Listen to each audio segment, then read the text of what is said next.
안녕하세요. 셀닥터 김혜연입니다.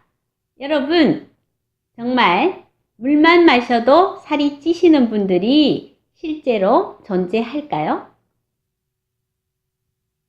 진료실에 오셔서 저는 진짜로 물만 마셔도 살이 찌는 체질이에요 라고 말씀하시는 분들 중에 실제로는 드시는 양이 많은 분들이 대부분입니다만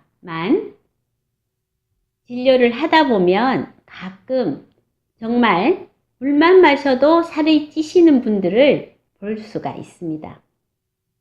심지어는 단식원에 한 달이나 계시다가 나오셨다는데 살이 더 쪄서 오시는 분들도 계세요.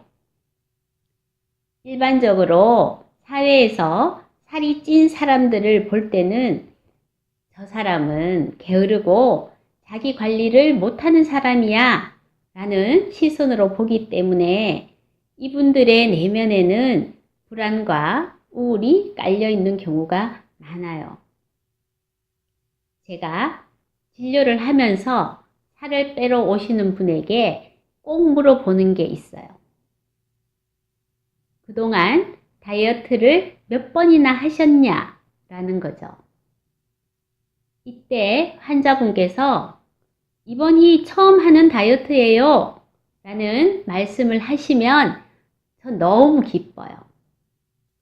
세상에 많은 다이어트 방법이 있지만 그 중에서 가장 효과 있는 다이어트는 태어나서 처음 하는 다이어트입니다. 그럼 처음 하는 다이어트가 왜 그렇게 효과가 있는지 궁금하지 않으신가요? 처음 하는 다이어트가 효과가 큰 이유는 상대적으로 다이어트의 부작용에 적게 노출되었기 때문입니다. 그럼 다이어트의 부작용 중에 살이 안 빠지게 하는 부작용도 있나요? 그럼요. 그럼 다이어트의 부작용 중에 살이 안 찌게 하는 부작용도 있나요? 네, 그렇습니다. 우리가 다이어트는 평생 하는 거야 라는 말을 하잖아요. 그런데 평생 해야 하는 다이어트가 부작용을 만들 수도 있다면 다이어트의 부작용이 무엇인지를 꼭 알아야 하겠죠? 잘못된 다이어트가 우리 몸에 끼치는 부작용은 어떤 것들이 있을까요?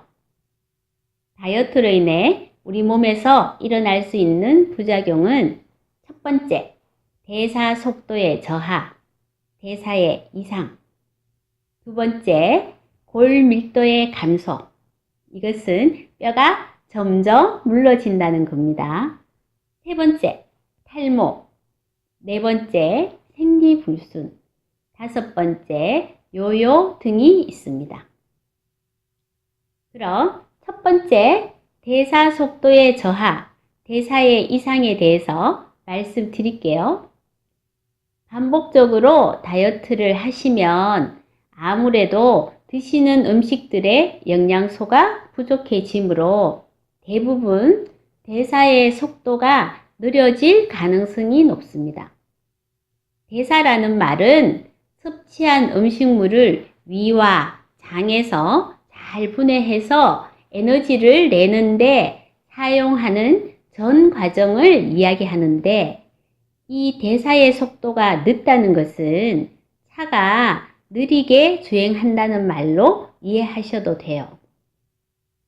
느리게 가는 차는 에너지의 소모가 적겠죠. 그럼 여분의 에너지는 지방으로 축적된다고 보시면 돼요. 원푸드 다이어트, 식욕 억제제를 먹고 하는 굶는 다이어트를 할 경우에 이런 부작용이 생길 가능성이 커집니다.